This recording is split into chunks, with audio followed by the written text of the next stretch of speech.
திமுகவிலிருந்து மாநிலங்களவை உறுப்பினர்களாக தேர்வு செய்யப்பட்ட வேட்பாளர்கள் கூட்டாக செய்தியாளர்களை சந்திக்கிறார்கள். பார்க்கலாம்.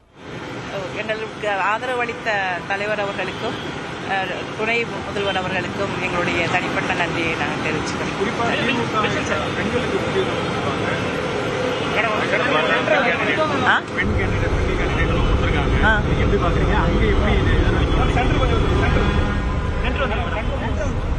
தமிழ்நாட்டினுடைய மகளிர் விடுதலை என்பது திராவிட முன்னேற்ற கழக ஆட்சியில் நடந்த புரட்சி மட்டும் என்றுதான் சொல்ல வேண்டும்.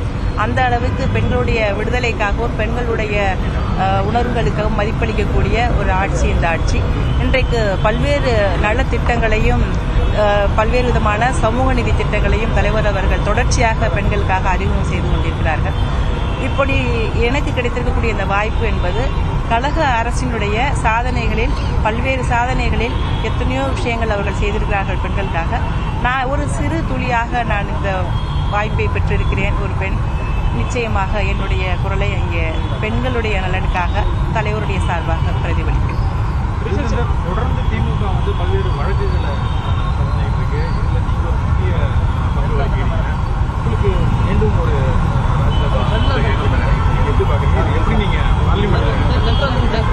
நிச்சயமாக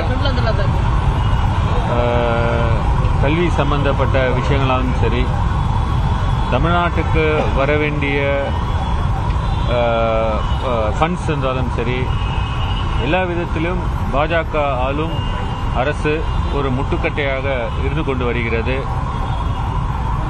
நீங்கள் பார்த்தீங்கன்னா வக்ஃப் சட்டத்திலிருந்து இப்பொழுது ஒன் நேஷன் ஒன் எலெக்ஷன் என்ற அந்த ஒரு கான்செப்ட்லேயும் அவங்க ப்ரொசீட் பண்ணிட்டு இருக்காங்க. நாடு ஒரு கடினமான ஒரு சூழ்நிலையில் இந்த பாஜகவினுடைய செயல்களால் துவண்டு போய் உள்ளது. எங்கள் தலைவர் முதல்வருக்கெல்லாம் முதல்வர், இந்தியாவிற்கே வழிகாட்டியாக இருக்கிறவர்.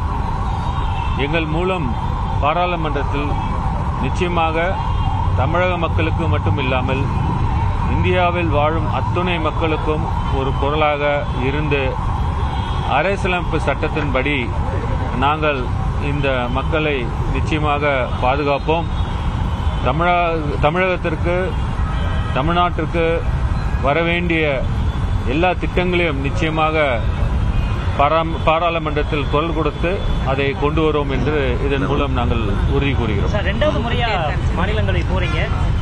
மிக முக்கியமா மாநிலங்களவையில பாஜகவுக்கு ஒரு மெஜாரிட்டி அப்படின்றது பெரிய விஷயமா இருக்குது. மற்றொரு புறம் ஒரு கடினமான ஒரு விவாதத்தை நாட்டு மக்களுடைய பிரச்சனைகளை முன்வைக்க வேண்டியது ஒரு கடமையா இருக்கு. ரெண்டாவது முறையா போக போறீங்க, எப்படி போயிட்டு? நிச்சயமாக பாஜகவுடைய செயல்பாடுகள் நாங்கள் முதல் முறையாக நான் இருக்கும் பொழுதே நேரடியாக பார்த்தவன்.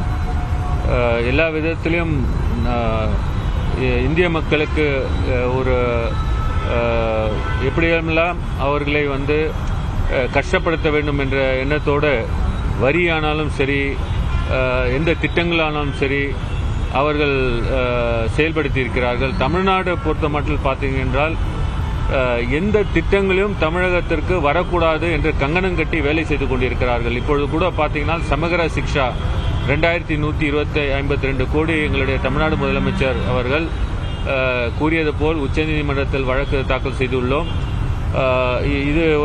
இது போன்று நிறைய திட்டங்கள் தமிழகத்துக்கு வரவிடாமல் தடுத்து கொண்டிருக்கிறார்கள்.